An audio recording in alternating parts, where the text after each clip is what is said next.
some of our activities include Precip Folks, where we highlight scientists working in the field.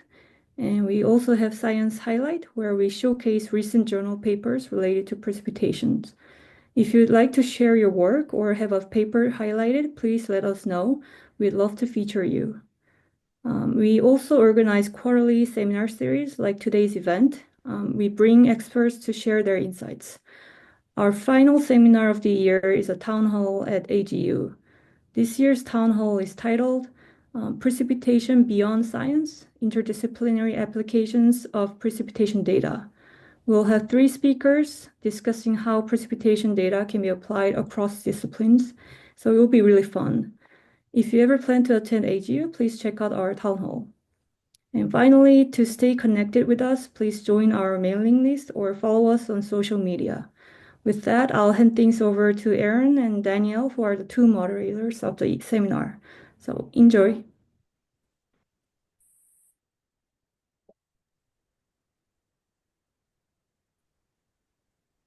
Hi, everyone. Sorry. I guess I'll just give a brief introduction of who I am. My name is Aaron Alexander. I am a postdoctoral researcher at the University of Wisconsin-Madison. And I'm Daniel Waters. I'm a research scientist at the University of Oklahoma. I'm really excited to moderate today's session. So without further ado, I think we can start with the first talk of the session, which the topic of the session is past, present, and future precipitation. First talk will be on the past element of precipitation and will be delivered by Dr. Chetankumar Jalihal, who is an assistant professor in the Department of Climate Change at the Indian Institute of Technology Hyderabad. His research focuses on paleoclimates, with a particular emphasis on how prehistoric forcings and feedbacks have shaped the evolution of the Indian monsoon system.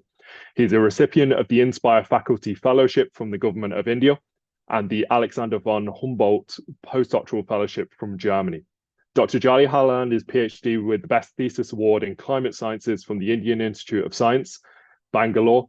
Following his doctoral studies, he pursued postdoctoral research at the Max Planck Institute for Meteorology, Hamburg, where he investigated large-scale climate dynamics using state-of-the-art Earth system models. His broader research interests include monsoon, variability on geological timescales, unraveling interplay of forcings and feedbacks on monsoons, and monsoons as energetically driven systems, which he will talk about in the following presentation. Dr. Jalihal's work aims to bridge insights from past climates with contemporary challenges of global warming, offering a long-term perspective on the resilience and vulnerability of monsoon-dependent societies. Okay, so Chetan, if you'd like to go ahead, thank you so much. Thank you, Daniel. Thank you for the introduction and for having me here.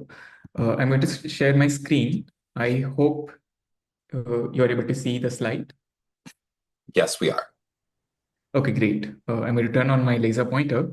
So the topic for today's presentation, the talk, is how Earth's precession, and in particular insolation, produces monsoon response. And the main focus would be on the feedbacks. So why are we interested in Earth's precession? Let us begin by understanding what precession is. I'm going to minimize this and get it out of the screen. Yeah. So like a spinning top wobbles, Earth's axis also wobbles with a period of 23,000 years. And this wobbling or precession of the Earth's axis produces changes in insolation. This is June, July, August averaged insolation at the latitudes of the South Asian monsoon region.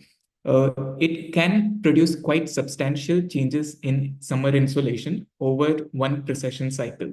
So this x-axis here is spanning 23,000 years. So if insolation is changing on account of changes in Earth's orbit, it has an impact on monsoon. And this is quite evident from proxies.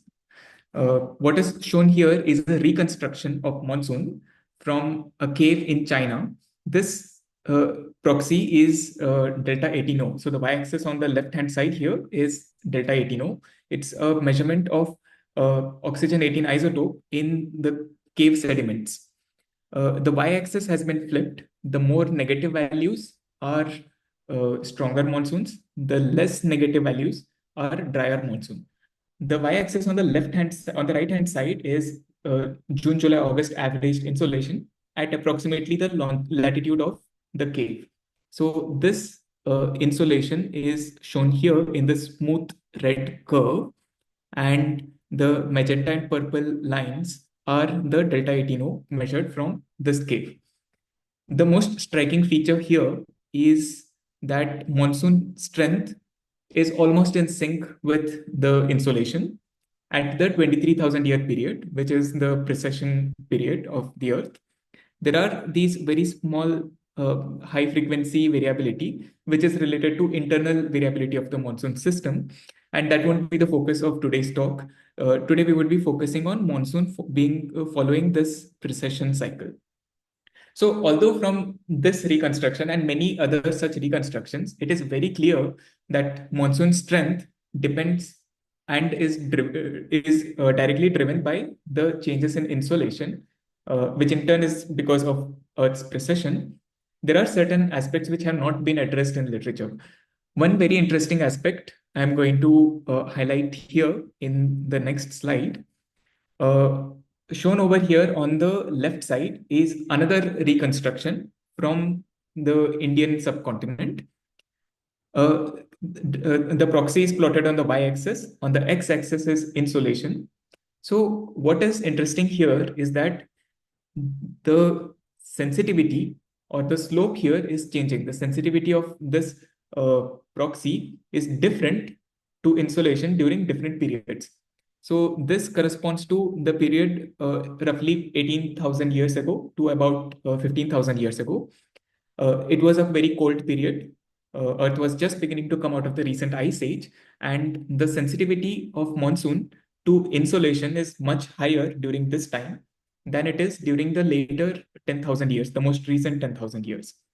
This is not just a feature in the proxy, but is also captured in climate model simulations. TRACE21K is a transient simulation. This is a fully coupled model, has been run for 20,000 years. And we can see such differences in sensitivity based on time period reflected in climate model simulations as well. So the objective for today's talk is simple. First, to understand how changes in insolation will eventually affect monsoon. Secondly, why is the sensitivity different during different period? So we are going to use output from a simulation called TRACE21K, which stands for Transient Climate Evolution over last 21,000 years. It's fully coupled CCSM3 at coarse resolution, and transient realistic forcings in terms of Earth's orbit, greenhouse gases, ice sheets, and meltwater flux are prescribed to the model. It also involves certain sensitivity experiments where only one of these forcings is changing while others are fixed at certain time period. Okay, so this is graphical representation of those forcings. In black line is the insolation, which we saw at the beginning of the presentation. Over 20,000 years, insolation increases during the first 10,000 years and then gradually decreases. This period here around 20,000 years ago, that is called the last glacial maximum. It is the peak of the ice age. So this period from 20,000 years ago to 10,000 years ago is called deglacial. This is the time when CO2, which is shown here in red, increases naturally from roughly 180 ppm to approximately 240 ppm to 60 ppm.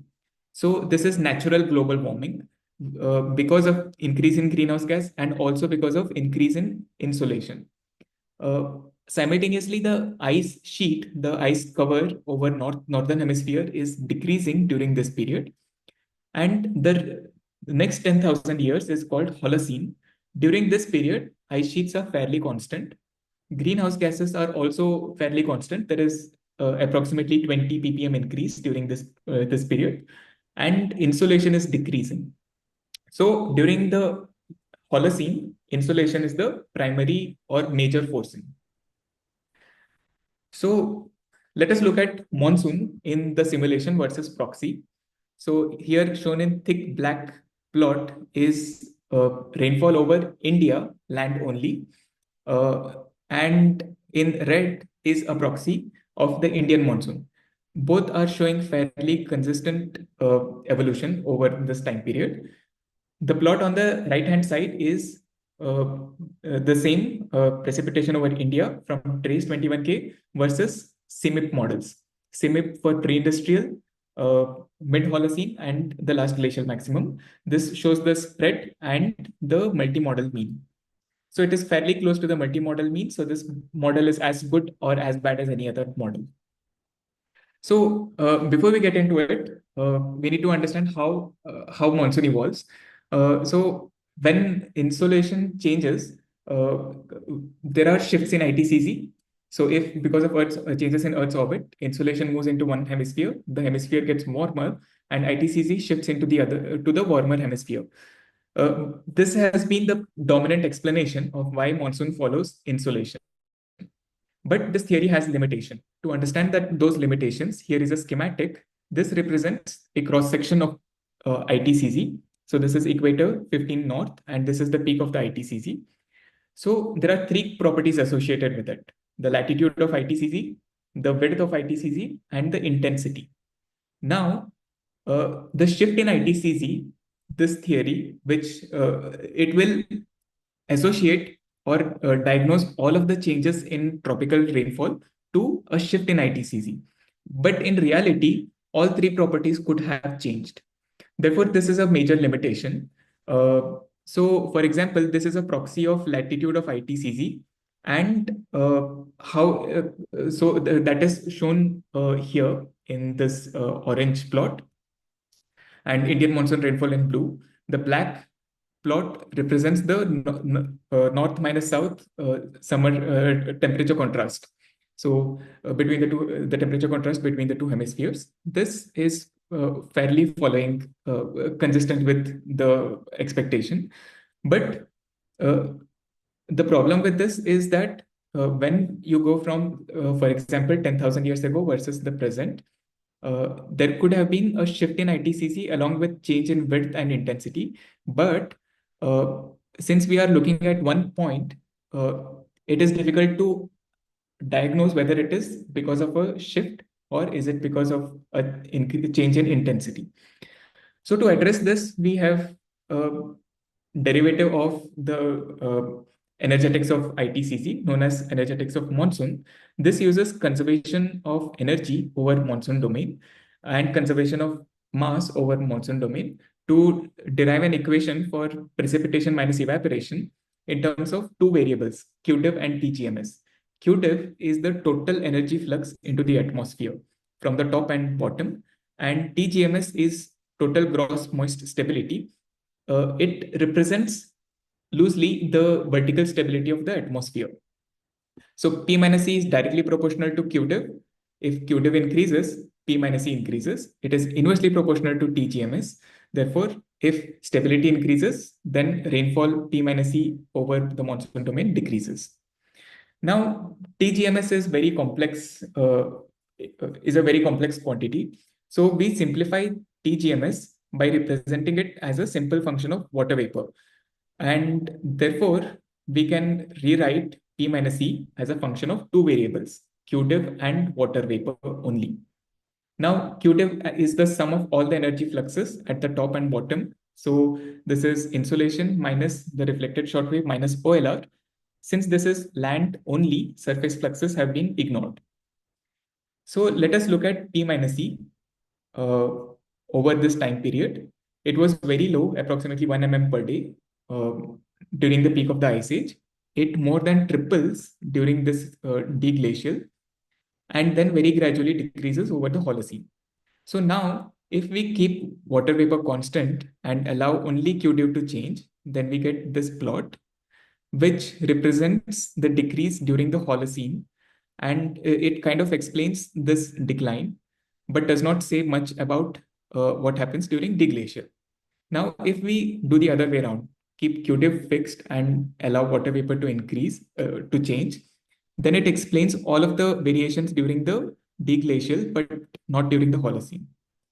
So this brings me to the summary of this part.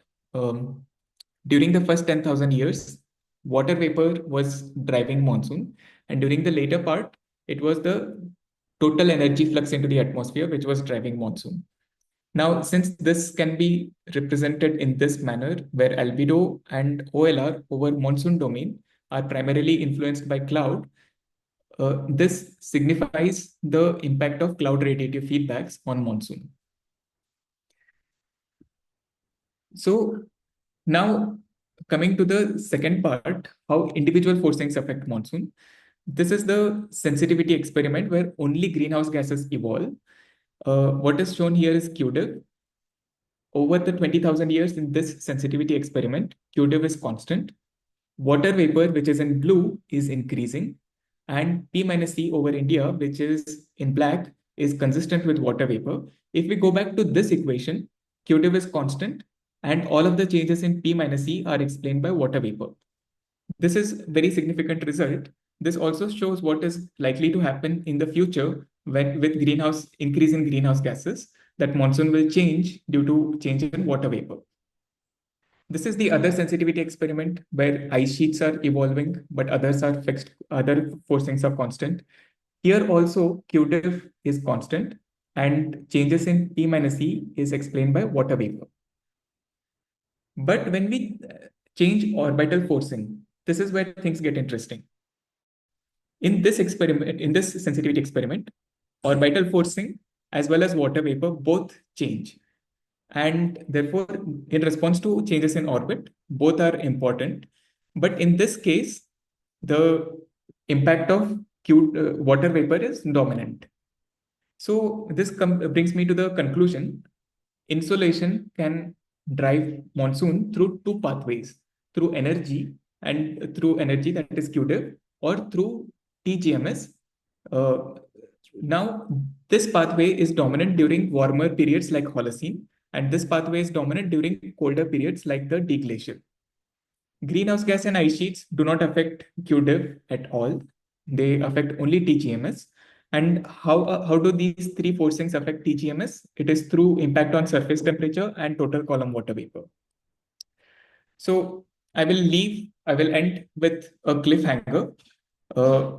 What is shown here is in red, monsoon rainfall over land, and in blue is rainfall over ocean. So during one period, they are in sync. In the other period, they are out of sync. So this shows that there are some other types of feedbacks, other processes that are prevalent over ocean than over land. Thank you.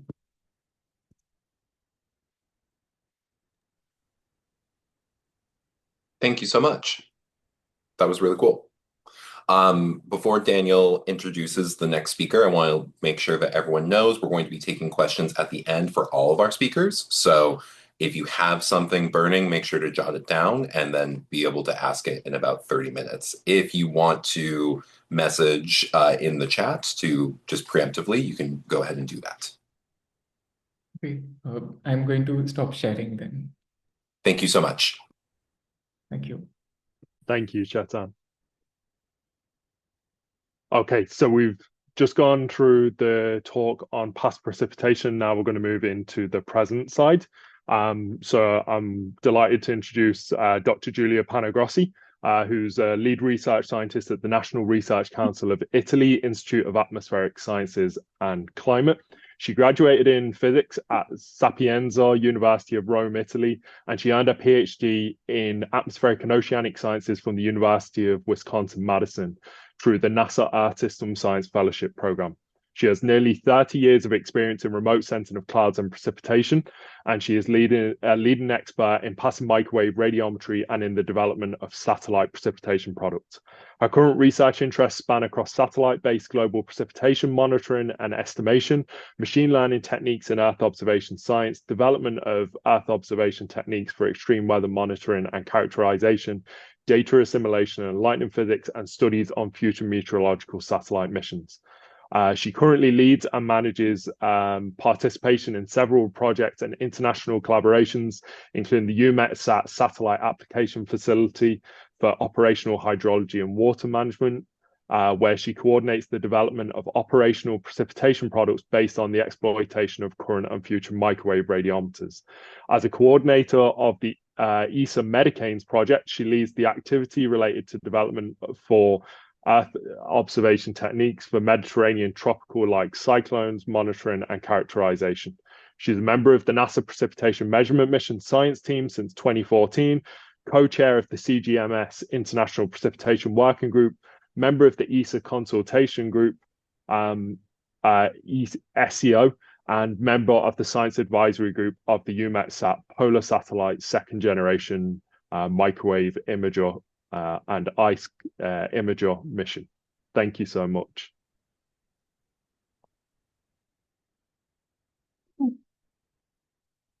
Okay, I'm going to share my screen.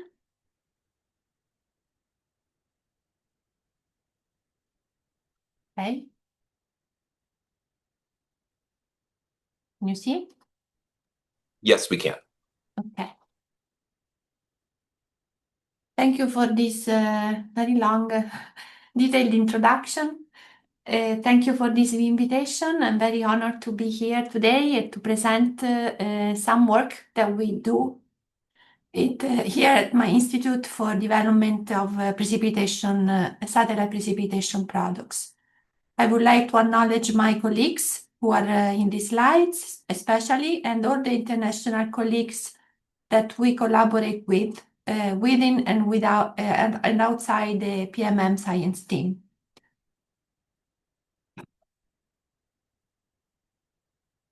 Okay, so global precipitation measurements from satellite is based on the exploitation of passive microwave radiometers on board low Earth orbit satellite. The reason is that microwave radiometry, the microwave radiation is able to interact with the cloud constituency during the precipitation processes, and therefore we are able to interpret the signal and retrieve precipitation in a quite detailed way. There are a lot of sensors. This slide is not up to date. You will see during the presentation that there's been a lot of changes lately, especially the discontinuation of these missions lately. But anyway, just to give you an idea that there are many sensors with very different characteristics that we have to use to be able to have a good temporal coverage of the precipitation over the globe. Moreover, there are active microwave sensors which are crucial because they provide the most accurate estimate on global scale of precipitation. So these radars on board satellites, especially the dual frequency precipitation radar on board the GPM, has been the reference instruments for precipitation for the last 20 years, 10 years, sorry. Since now, yes. So, and then for solid precipitation, for snowfall, we rely mostly on the use of W-band radar on board CloudSat until 2023, and now we have the AirCare, the ESA-JAXA AirCare mission, which will provide also, is providing also very good measurements of precipitation, lighter precipitation and solid precipitation. And then, of course, the precipitation constellation is built upon the contribution of several agencies worldwide, and one of them is EUMETSAT with the current and future METOP missions, and the future mission is a very important contribution to this constellation. So everybody probably knows these products. These are I would say, state-of-the-art, most used precipitation products worldwide, the iMerge from NASA and the GSMAP from JAXA. The main concept is that all the passive microwave radiometer estimates are used and combined with the infrared measurements available from geostationary satellites to achieve higher spatial and temporal resolution in order to provide users with products that are usable for several different applications. In Europe, one of the most important efforts for precipitation estimation is the HSAF, which is a EUMETSAT satellite application facility for operational hydrology and water management. Has been established in 2005, and we are currently in the fourth phase of development and operation. And the objective is to provide satellite-derived products for existing and future missions, with a specific emphasis on EUMETSAT missions, with sufficient time and spatial resolution and accuracy to satisfy the needs of operational hydrology. So basically precipitation, soil moisture, and snow parameters. Another objective is to perform independent validation to evaluate the contribution in operational hydrology and to also evaluate their quality. And this is done routinely every year for all the operational products. And then also the very important objective is to engage users to use satellite products for hydrological application, which is kind of challenging because of the several issues related to the retrieval of precipitation from satellite.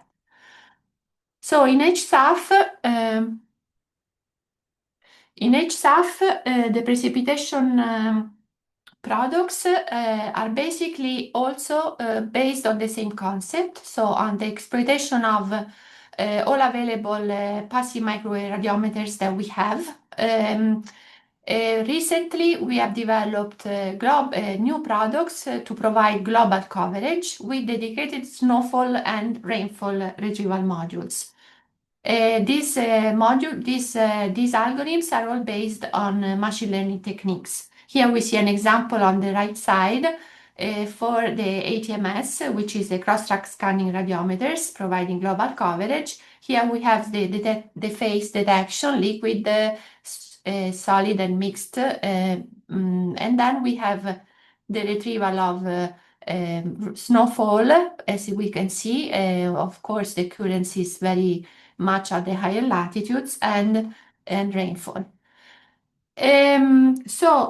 What happens is that we combine the instantaneous precipitation rates obtained from all these available passive microwave radiometers with geostationary infrared measurement to obtain near real-time products for near real-time hydrological application and monitoring of precipitation.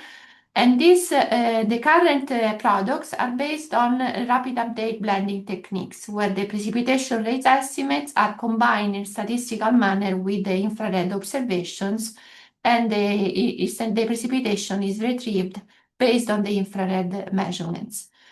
These products are going from the Meteosat second generation to the Meteosat third generation, which has been launched last year. And so we are providing now operational products also for MTG. The MTG Day 2 products instead, which is under development at CNR ISAC, is based on deep learning techniques, and it's a completely new approach. Then another thing we do for hydrological application, and especially, is to combine the level 2 precipitation rates products for all the passive microwave radiometers to provide level 3 gridded microwave-only products. Basically, we combine these estimates with soil moisture-based rainfall estimates, a new methodology that has been designed by another institute, the IRP Institute from CNR, to obtain accumulated precipitation estimates at different spatial and temporal resolution. This is the current usage of radiometers in HSAF. We have transitioned from Bayesian kind of approaches using cloud model and radiative transfer model simulations to more and more to machine learning based approaches exploiting observational data sets built from coincidence between the spaceborne radars and the passive microwave radiometers. we have transitioned from covering only the full disk of the Meteosat area to global. So the future products we are developing and they will be developing in the future will be based on these training data sets or global data sets, and will be based on machine learning approaches. Well, it's worth noting these products are the Meteosat, the METOP second generation radiometers, NWS and WI, which are being developed and will be soon operational. So this just showing that for MTG, we have just released recently the new product combining infrared and microwave data. It's available every 10 minutes at 2 kilometers sub-satellite point, but 4 kilometers over Europe for resolution. Basically, we keep the resolution of the Prepsicle combined imager of the onboard MTG. The latency is within 15 minutes, and we provide surface precipitation rates and accumulated precipitation. As I said, the MTG Day 2 products based on deep learning techniques is under development. These are a very nice example of application of this type of products for near real-time monitoring of precipitation. On the left, we have a very intense flash floods case over Valencia in Spain that occurred in October 2024. This is, of course, applied to MSG, not to MTG, because it was not operational then. But just to show you the capabilities of this product, to highlight in very detail the precipitation area and the intensity. And then here some more details about Daniel. Storm Daniel was a huge storm that hit the southern Europe and eventually hit Libya in September 2023, causing devastation and thousands of casualties. And here we have the reproduction of the accumulated precipitation during different phases of the storm when it was transitioning from Greece to the southern Mediterranean to the Libya coast. And here is the total accumulated precipitation that was estimated by this microwave IR blended product. Now, in the recent years, we at CNR-ISAC have invested a lot of efforts in the development of machine learning techniques. My colleagues, Paolo Sanò, Daniele Casella, Andrea Camplani, mostly have been deeply involved in this work.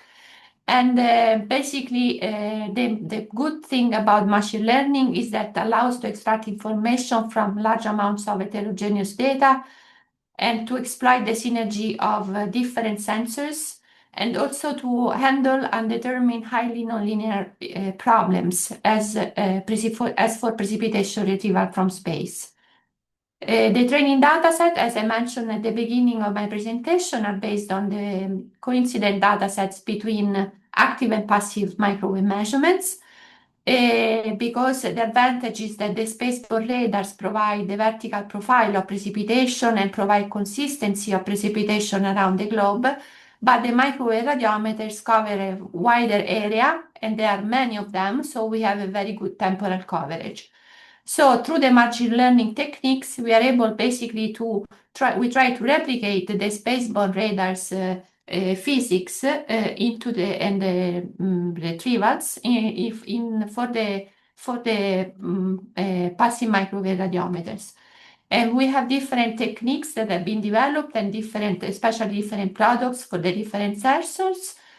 And one huge effort has been dedicated especially to the estimation of snowfall with the focus on the higher latitudes. So our recent efforts have been really huge into that direction in the last, I would say, 7 years. So for snowfall retrieval, the goal in HSAF, of course, is to achieve global coverage, including the polar regions. It's a huge observational gap, the good estimation of precipitation over the higher latitudes. So exploiting all currents and future microwave imager and sounders, we developed these machine learning modules specifically trained to retrieve snowfall, and in particular for the very challenging environmental condition of the higher latitudes. This is an example of the slalom approach. Slalom was initially developed for GMI, the GPM microwave imager, and then it was extended, further developed for the cross-track scanning radiometers, ATMS.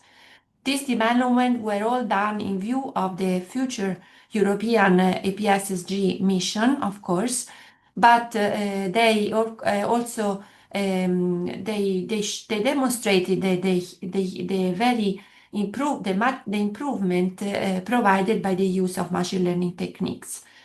We also have a dedicated product for high latitudes, also for ATMS, that is currently not used operationally in HSAF.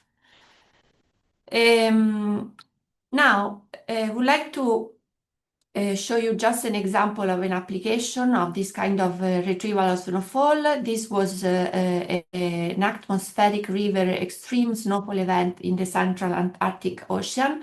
In this animation, we see the water vapor field, the total precipitable water, and this is the pink dot is the position of the Polarstern, which is a ship equipped with several different instruments that we used for validation.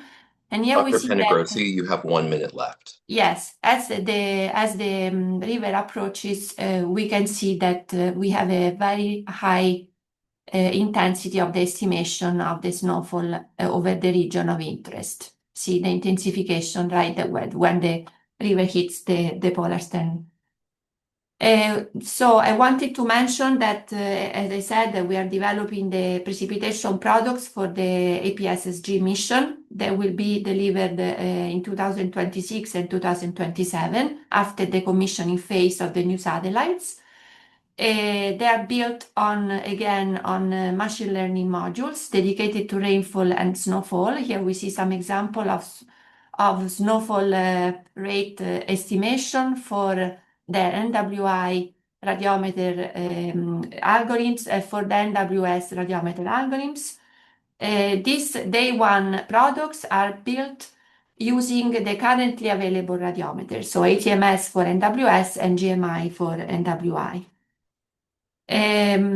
I just wanted to mention that for the future, we are planning to increase the use of the constellation radiometers to other sensors because, of course, we need to increase the temporal sampling of the precipitation as much as we can.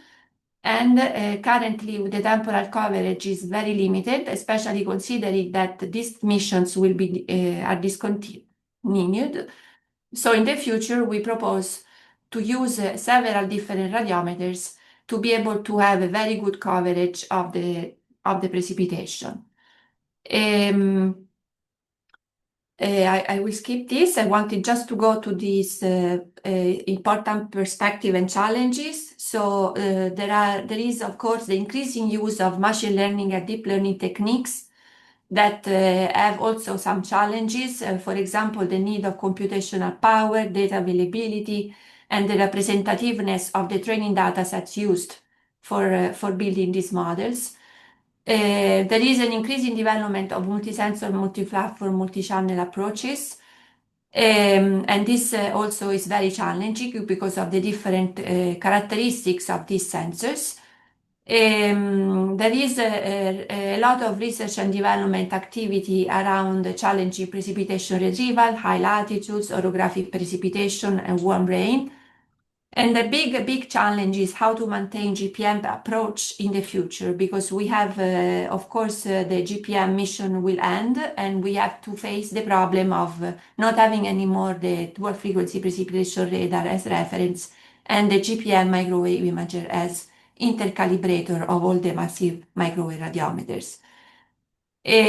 So the future we are having is to exploit sensors from different agencies, for example, the Chinese FY3 radiometers and active radars, and also the exploitation of small satellite missions, for example, the EPS Sterna, which I didn't have time to present, but it's under evaluation by the EUMETSAT Council currently, so we are not sure it will be approved yet. Great. Thank you so much. We will hold questions again till the very end, and we will move on to our last speaker, who is going to be talking about precipitation in the future. So, Dr. Panegrossi, if you wouldn't mind stop sharing your screen for us. Thank you so much. And we will move on to Professor Nadav Peleg.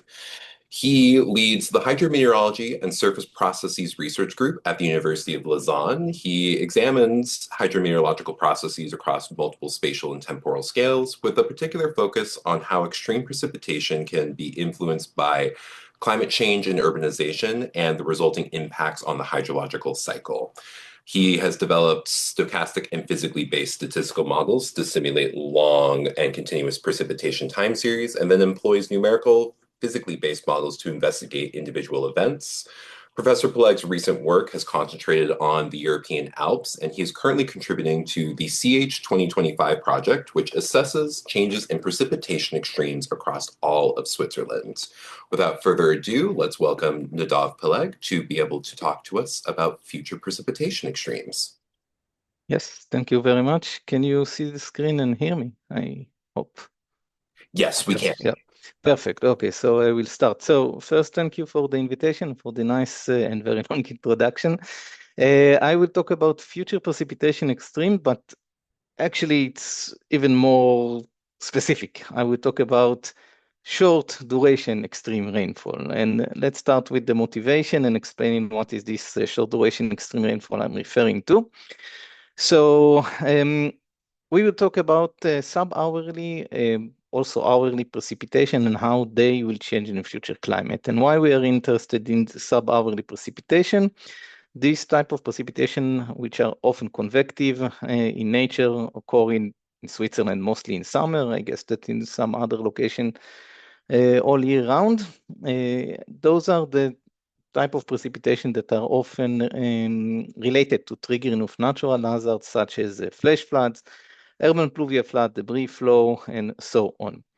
Now, we would like to quantify their changes in order to be able to basically plan better strategies of how we can mitigate this type of natural hazard in the future. Commonly, this is done using the concept of intensity, duration, frequency curves. And you see an example to it to the right. We can compute this intensity, duration, frequency curve for the present climate using observed data. It can be from a climate station, from remote sensing. And often what is done is that we are targeting what we think should be the relevant duration and return period that can trigger let's say a debris flow in a given region, and we see, we try to simulate event following this rainfall return level for the given return periods, and we of course would be interested to see how this intensity of the rainfall return level will change in the future. So, commonly, when you want to estimate future IDF curves, you do the following. You take observed data to fit to the present climate, then you look at climate model data.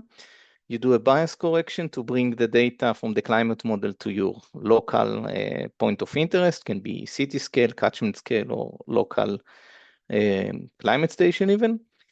And you reparameterize the IDF curves following the changes that you see in the time series of the rainfall. But there are two problems using climate models to do that.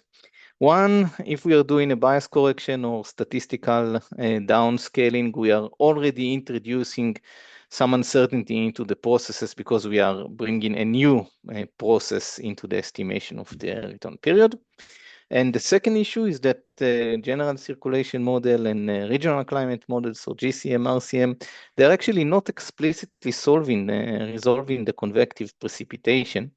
And we are interested to know changes at sub-hourly even resolution when this information is not available, and if available is not well simulated by this model. So we start thinking about how we can improve the estimation of future IDF curves. That was already a few years ago. And at the same time, we were, let's say, deeply involved in the analysis of rainfall temperature scaling and the effect of rainfall intensification, the effect of temperature on rainfall intensification. I will not get deep into this topic. I will just mention that there are two very nice papers that were coming out the same year, one by Hailey Fowler from the University of Newcastle and her colleague Ali Eider from Newcastle as well. Both basically demonstrating that at the global scale, we can anticipate short duration rainfall extremes to intensify the rate of 7% per degree Celsius warming. This is following the Clausius-Clapeyron relation that basically is a physical relation that tells us that with increasing temperature, we can have more humidity at the atmospheric column and hence higher extremes. Okay, great. So we have a number, 7% per degree warming, but we cannot just implement this intensification directly into the IDF curves. We cannot take the 100-year return period and then just increase by 7% or 40% for 2 degrees Celsius warming and estimate a new intensity based on that. And this is because of two reasons. First, it's a non-linear process. I will maybe discuss a bit about it later on. And the second issue is that if we are already using rainfall and temperature data from the last 20 or 30 years, we are already violating the assumption of non-stationarity, right? I mean, we know that actually temperature increased already in the last 2-3 decades, even before, and hence already impacting extreme rainfall. So it's a bit bias in the results, just taking the last 30 years and adding 7% degree Celsius intensification to that. Okay, we came up with a solution. And this is what I'm going to present today. We developed the 10x model. It stands for a temperature-dependent non-asymptotic statistical model for extreme return levels. What the model is doing is quite simple, trying to estimate present and future IDF curves using temperature as a covariant. The model has three components, a magnitude model and a temperature model. I will explain both of them in the next slides, and then a return level estimation, which I will not talk about today because we are a bit short of time.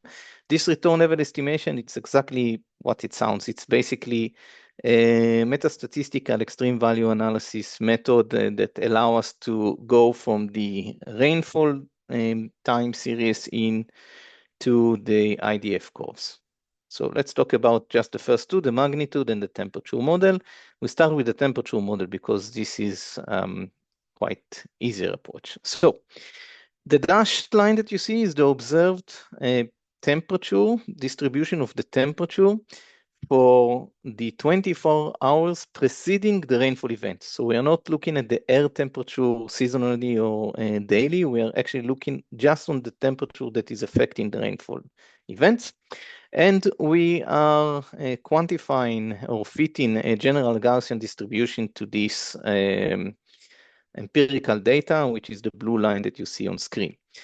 There are three parameters to the general Gaussian distribution: the location and scale parameter that you're familiar with, and the shape parameter. For a pure Gaussian shape, the beta is equal to 2.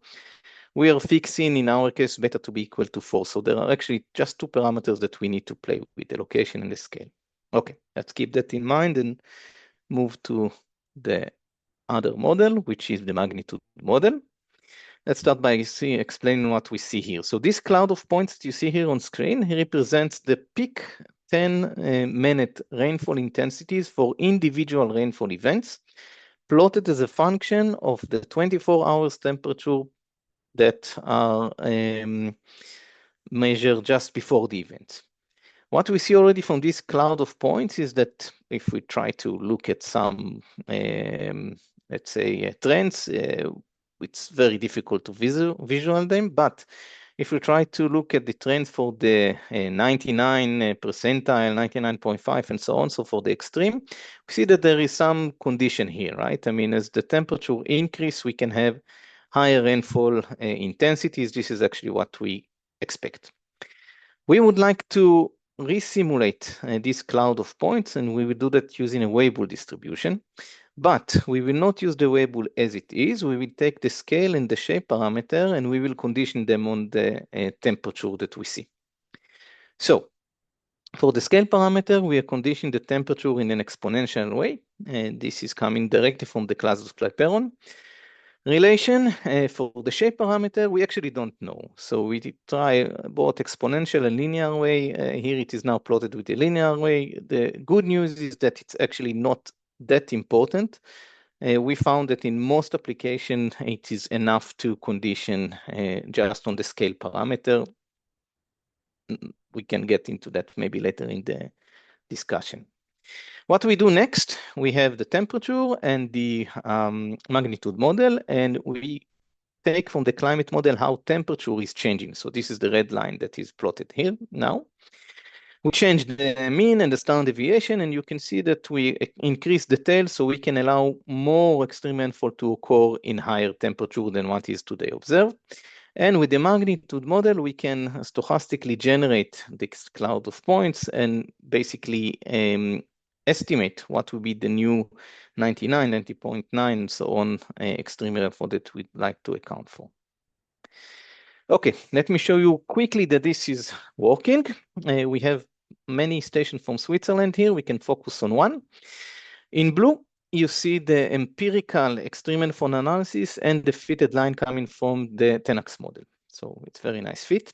In red, you see the empirical return level for a later period. So this is 20 years later, and the TENAX model not fitted to this point, but actually fitted to the blue point and shifted only by temperature to the other period. So you can see quite a nice fit between the blue and red, so between the first 20 years and later 20 years period. And you can also clearly see the non-stationarity here, right? Okay, I hope this is convincing enough that the model is actually working. I'm not getting into more detail. Now I would like to show you one application, what we did for the Alps. So we took 300 different climate stations from France, Switzerland, Italy, Germany, and Austria, basically covering the entire Alpine region. And we applied TENAX for each of these climate models. What you can see here is something that we immediately observed. As we go into high elevation, this rainfall temperature scaling is already quite increasing. So we are anticipating the high elevation to intensify more. Then we took data from 70 different regional climate models and compiled what should be the changes in mean and standard deviation for the temperature during rainfall event for the 1, 2, and 3 degrees Celsius. Let's look at the 2 degrees Celsius. Of course, warming everywhere. The warming itself is not exactly at the 2 degrees Celsius because we're only looking at the rainfall, at the temperature during rainfall event. But what we see is quite interesting. The temperature around the mountain ridge, right? I mean, the high elevation is actually increasing a bit lower rate than what we see in the lower regions.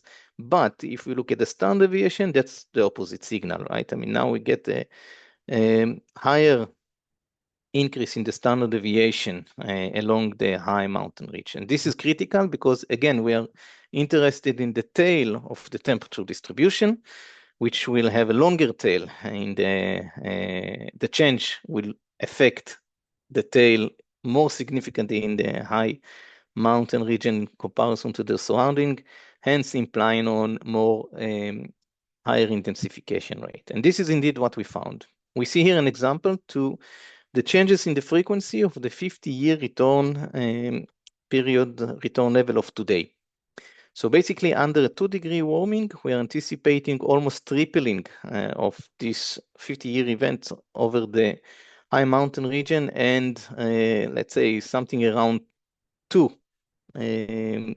doubling the frequency of the 50-year events in the lower elevation. So basically, 50-year events in the future will become closer to a 25-year event with a 2-degree Celsius warming. Let me try to summarize everything in this one last figure here. We are looking here at the future return period as a function of the present return period. So 1-to-1 line mean there is no change. If you look at the 3 degrees Celsius, this is quite interesting and focus on the 100-year return period. what we will see is that in the low elevation, we are almost tripling the frequency, and in the high elevation, we are actually almost or even exceeding the 1 to 4 line. So the 100-year event can occur even every 25 years on average. Just to say, 3-degree warming in comparison for today is quite considerably warm, meaning that I really hope that we will not get into this rate. In the stars, we see the average change for the 2 degrees Celsius over the entire alpine region, and you can see that it's almost following the 1 to 2 line, implying on basically doubling the frequency of extreme rainfall events over the alpine region in general. Okay, I will stop here so we can move to the Q&A. Just to say or mention actually 2 different papers. The first one is describing the model in more detail than what I presented today. The model is freely available. You are welcome to download it and to use it. There is a link in the paper itself, and of course to contact any of the co-authors for questions if you would like assistance with applying the model. And the results that are presented now very briefly about the intensification over the Alps were just published a few months ago in the paper that is listed here below. I will stop here. Thank you for listening. Awesome. Thank you so much.